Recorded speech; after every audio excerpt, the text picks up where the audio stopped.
எனக்கு அருமையான கர்த்தருடைய பிள்ளைகளே, ஆண்டவருடைய நாமத்திலே உங்கள் ஒவ்வொருவருக்கும் என் அன்பின் வாழ்த்துக்களை தெரிவித்துக் கொள்கின்றேன். இன்றைக்கு நமக்கு கொடுக்கப்பட்ட வாக்குத்தத்த வசனம் உபாகமம் 30ஆம் அதிகாரம் 9ஆம் வசனம். இந்த வசனத்தை வாசிக்கிறேன், கேளுங்கள். உன் தேவனாகிய கர்த்தர் உன் கைகள் செய்யும் எல்லா வேலைகளிலும் உனக்கு பரிபூர்ணம் உண்டாக செய்வார். என்ன ஆச்சரியம் பாருங்கள். கர்த்தர் என்ன செய்வாராம், நம்ம செய்கிற வேலை எல்லாவற்றிலும் ஆசீர்வாதம் நிரம்பி ஒழியும்படி செய்வார், பரிபூர்ணம் உண்டாக செய்வார். இன்றைக்கு வேலை ஸ்தலத்தில் எத்தனையோ பேருக்கு கவலை.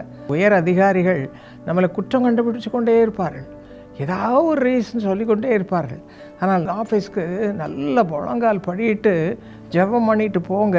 அப்போ என்ன நடக்கும்? உன் தேவனாகிய கர்த்தர் உன் கைகள் செய்யும் எல்லா வேலைகளிலும் உனக்கு பரிபூரணம் உண்டாக செய்வார். என்னுடைய கணவர் சகோதரர் தினகரன் அவர்கள் 6 மணிக்கு எழுப்பி விடுவேன். 2 பேரும் உட்கார்ந்து வேத வாஸ்து ஜெபம் பண்ணி குடும்ப ஜெபம் செய்வோம். அது முடிஞ்ச உடனே 6:30 மணிக்கு போனாங்கன்னா பைபிள் எடுத்துகிட்டு 8:30 மணிக்கு தான் வருவோம். 2 hours வித் காட், கர்த்தரோடு நெருங்கிற ஒரு வாழ்க்கை.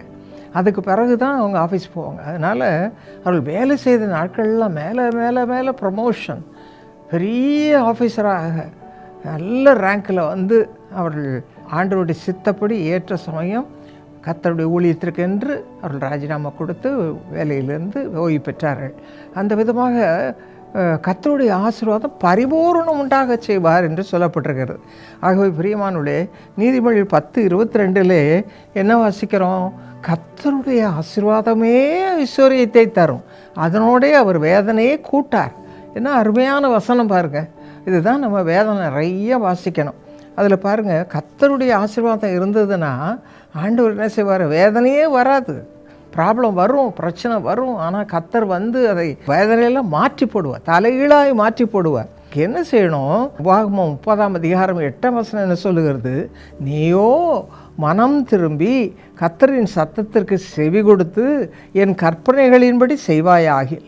அப்போது அதன்படி நடக்கணும். நல்ல கர்த்தருடைய வார்த்தையை படித்து அதன்படி என்னென்ன சொல்கிறாரோ அதெல்லாம் செய்யும்போது அந்த விதமான ஆசீர்வாதம் கிடைக்கும். 1 பேதுரு 2:21 என்ன வாசிக்கிறோம்? ஆண்டவராக இயேசு கிறிஸ்து தமது அடிச்சுவடுகளை நாம் தொடர்ந்து வரும்படி நமக்கு மாதிரியை வைத்து போனார். அப்போது அவருடைய வாழ்க்கை வரலாறு அழகாக சுவிசேஷங்களில் வாசிக்கிறோம். எப்படி ஜெபம் பண்ணார், எப்படி வேத வசனங்களை கொண்டு மக்களுக்கு போதித்தார், எப்படி விடுதலை ஆக்கினார், எப்படி பரிசுத்தாவில் நிரம்பினார், வாழ்க்கை வரலாறை பார்த்து அதெல்லாம் நம்ம செய்யும் பொழுது நம்முடைய வேலைகளிலே நம்முடைய காரியங்களிலே கர்த்தருடைய ஆசீர்வாதம் பரிபூர்ணம் உண்டாகும். யோவான் சுவிசேஷம் 10ஆம் அதிகாரம் 30ஆம் வசனத்தில் என்ன வாசிக்கிறோம்? நானும் பிதாவும் ஒன்றாய் இருக்கிறோம் என்று ஆண்டவர் சாட்சி கொடுக்கிறார்.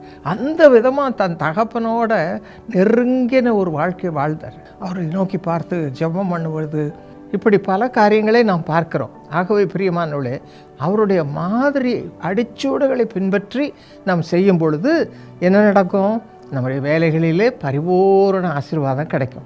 இன்றைக்கு யார் யாரெல்லாம் வேலையில் கஷ்டம், துன்பம், விடுதலை இல்லை, கட்டு, ஏன் தான் ஆஃபீஸ்க்கு போகிறோன்னு இருக்குது, ஸ்கூலுக்கு ஏன் தான் போகிறோன்னு இருக்குது, சுப்பீரியர்ஸ் எங்களுக்கு கொடுக்குற தொல்லைகள், குற்றம் கண்டுபிடித்து கொண்டே இருக்கிறார்களே, எவ்வளவு செய்தால் திருப்தி இல்லையே, இப்படியெல்லாம் கவலைப்படுகிற கவலை மத்தியில் கர்த்தருடைய ஆசீர்வாதம் இருக்கும்போது பாருங்கள், உங்களுக்கு ஐஸ்வர்யத்தை தரும். ஐஸ்வர்யம்னா ஆசீர்வாதத்தை தரும். அந்த விதமான ஆசீர்வாதத்தை பெற்றுக்கொள்ள நாம் ஜெபம் செய்வோமா? எங்கள் அருமை தகப்பனே, யார் யார் ஆண்டவரே வேலை ஸ்தலத்திலே கஷ்டப்படுகிறார்களோ, எவ்வளவுதான் செய்தாலும் திருப்தி இல்லையே, எத்தனை கடினமாய் உழைக்கிறேன், ஆனால் எனக்கு நல்ல பெயரே வரமாட்டேன் என்கிறதே என்றெல்லாம் கவலையோடு இருக்கிற பிள்ளைகளுக்காக மன்றாடுகிறேன். சுவாமி, கர்த்தருடைய ஆசீர்வாதமே ஐஸ்வர்யத்தை தரும், அதனோட வேதனை கூட்டார் என்று அழகாய் சொல்லியிருக்கிறீரே. உம்முடைய வசனத்தின்படி சுவாமி, உம்மை போல ஒவ்வொருவருமை நோக்கி பார்க்க, உம்மை பற்றி கொள்ள, உம்முடைய நாமத்துக்கு மகிமையை நடந்து கொள்ள, உமக்கு பிரியமான வழிகளிலே நடக்க உம்முடைய பிள்ளைகள் கற்றுத்தாரும். அது நிமித்தமாக அவருடைய வேலையில் பரிபூர்ண ஆசீர்வாதத்தை கட்டளையிடுவோம்ப்பா. ஒவ்வொருவருக்கும் அந்த கிருபையை தாரும். இப்பொழுது இருக்கிற சூழ்நிலைகளை மாற்றி போடுவதற்காய் ஸ்தோத்திரம். நீர்தாமே உம்முடைய பிள்ளைகளை ஆசீர்வதியும். இயேசுவின் நாமத்தில் ஜெபிக்கிறோம் நல்ல பிதாவே, ஆமென். 2026 எல்லாம் வல்ல இறைவனுடைய வாக்கியத்தை நீங்கள் பெற்றுக்கொள்ளும்படியாக உங்களுக்காக விசேஷமாக பிரார்த்தனை செய்ய போகிறோம். ஜனவரி 3, ஜனவரி 4, 3ஆம் தேதி வாலிபர்களுக்காக, டீனேஜ் பிள்ளைகளுக்காக பெற்றோரோடு சேர்ந்து நாங்கள் ஜெபிக்க போகிறோம். 4ஆம் தேதி எல்லாருக்காகவும் ஜெபிக்க போகிறோம். தெய்வ மனிதர் டாக்டர் பால் தினகரன் அவளுக்கு கொடுத்த ஒரு தரிசனத்தின்படி எல்லா ஊழியர்களும் சபை தலைவர்கள் ஒன்றிணைந்து நம் தேசத்திற்காக ஒருமனப்பட்டு ஜெபிக்க அந்த நாள் நியமிக்கப்பட்டிருக்கிறது.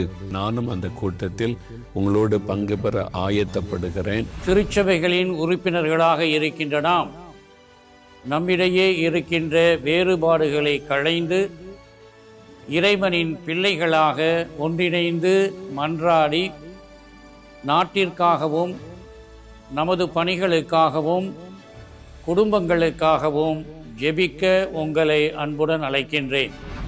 அனைத்து திருச்சபை மக்களும் இதில் கலந்து கொள்ளும்படி அன்போடு அழைக்கிறோம். தென்னிந்திய திருச்சபையும் மற்ற எல்லா திருச்சபையினரும் இதிலே கலந்து கொண்டு சிறப்பிக்கவிருக்கின்றனர். நாம் எல்லாரும் இணைந்து இந்த தேசத்தில் ஆண்டவருக்கென்று ஒரு பெரிய எழுப்புதலை கொண்டு வர வேண்டும். கண்டிப்பாக ஆண்டவர் நாம மகிமைக்காக நாம் அனைவரும் சபை பாகுபாடின்றி ஒன்றாக கூடி ஆண்டவரை மகிமைப்படுத்தி இந்த கூட்டங்கள் சென்னை பட்டணத்துக்கும் நம்முடைய இந்தியா தேசத்துக்கும் பெரிய ஆசீர்வாதமாயிருக்கும். கர்த்தர் ஒரு பெரிய அசைவை இந்திய தேசத்திலே கொண்டு வர தேவன் வல்லமை உள்ளவராக இருக்கின்றார். நாம் எல்லாரும் ஒன்றாக சேர்வோம். நீங்கள் மாத்திரல்ல, உங்களுடைய சபை எல்லாரையும் அழைத்து கொண்டு வரணும்.